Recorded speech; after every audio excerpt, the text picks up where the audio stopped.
The last show was in New York. It was my first big New York show, and the work was based off of the anticipation of my second kid being born, so there was a lot of interior spaces and quiet contemplation, very melancholy. I know my work's generally melancholic, but there was a lot of that going on. And so for this next show, once my son was born, I knew I wanted to just kind of break out of the interior and go into like landscape and more playfulness and excitement. And so that's where all the kids come into play in the playgrounds and stuff. What I didn't anticipate was how the birth of my son was going to throw me into another phenomenological research of my own, and just little things like staring. I mean, they sound cliche, but you stare at this human and developing without their permission, you know? Like the other day I was like holding him, moving from left to right, and I was seeing his pupil, you know, just automatically, like a camera, just gets small and huge, just instantly. And your mind starts going to places like, what are we all doing here, you know? It's trying to keep those exciting questions, that sense of the ineffable, constantly located in the everyday. This is Phoenix, Arizona, so there's a lot of open space, there's a lot of sky, there's a lot of dead ground. We're in the desert, so, and it's just, yeah, it's very, it's a weird place to make art, for sure. Very weird. But I've been thinking about this a lot. When you're in the desert, there's obviously not a lot of water, right? So you have to spend lots of time in drought. So what happens is, not all plants, but a lot of plants end up growing, having to go really deep to get the nutrition that they need. So for me, it's sort of analogous as a painter, where there's not a lot of cultural things happening here in the desert of Phoenix. I mean, I love the landscape and stuff, but I have to dig deeper in the things that I'm involved with, which is just everyday life, just kind of going through those motions, but really pulling out and squeezing as much of contemplative value of the nature of being, philosophical ideas about play, or even dealing with cynicism, because all you have in front of you really that is of value is relationships, because architecture is not really here, like there's not a lot of things going on. So, you know, you kind of become a monk here in Phoenix. So, you know, you got to do what you got to do to be the artist you have to be in the place that you're in at the time. So that's what I'm doing.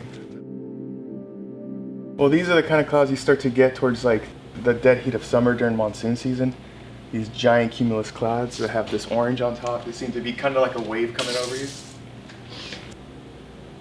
One of the cool things about being here when it's really hot is you get those really cool landscapes.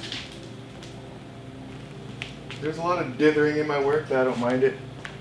I think dithering is important, you know? Not everything about life is like a finesse.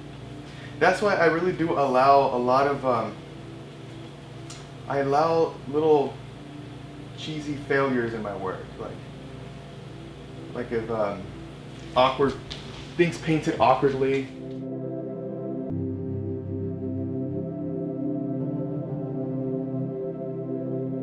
At the end of the day, I am a genre painter, so these paintings are in a sort of category that has been historically considered of the lowest level of importance, just everyday life, without really trying to say anything specifically about politics, even though everything is political, is something that we all know now. Genre painting, I think, is something that can sort of leapfrog so many different ways of thinking about painting and art. I try to think of myself as a genre painter, at the same time, yeah, like a philosopher, stand-up comic, all those things mixed together, you know? And at the same time, just some guy, you know, making these paintings, you know? It just makes you look at the painting backwards.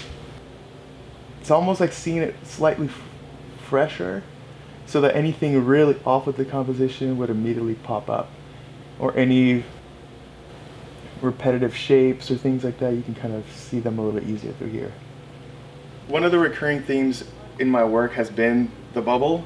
So there's several reasons for that. Once you start having kids, there's certain things in your life that start to recur a lot more, and one of them is obviously bubbles. You blow them, they get excited, you just find yourself around them a lot.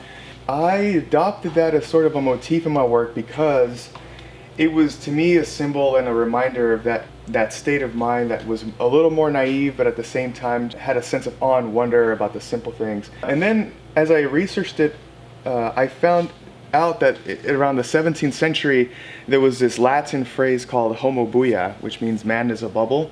And so this bubble was sort of like a vanitas. It was a way to, it was used in paintings, and it was a way to communicate the transience of human life, of how short it all is, and how we are, our proclivities towards this shimmering and the shiny thing, and just how quickly that all fades. So this has been something that I've been thinking about as a form to add layers of melancholia into my work.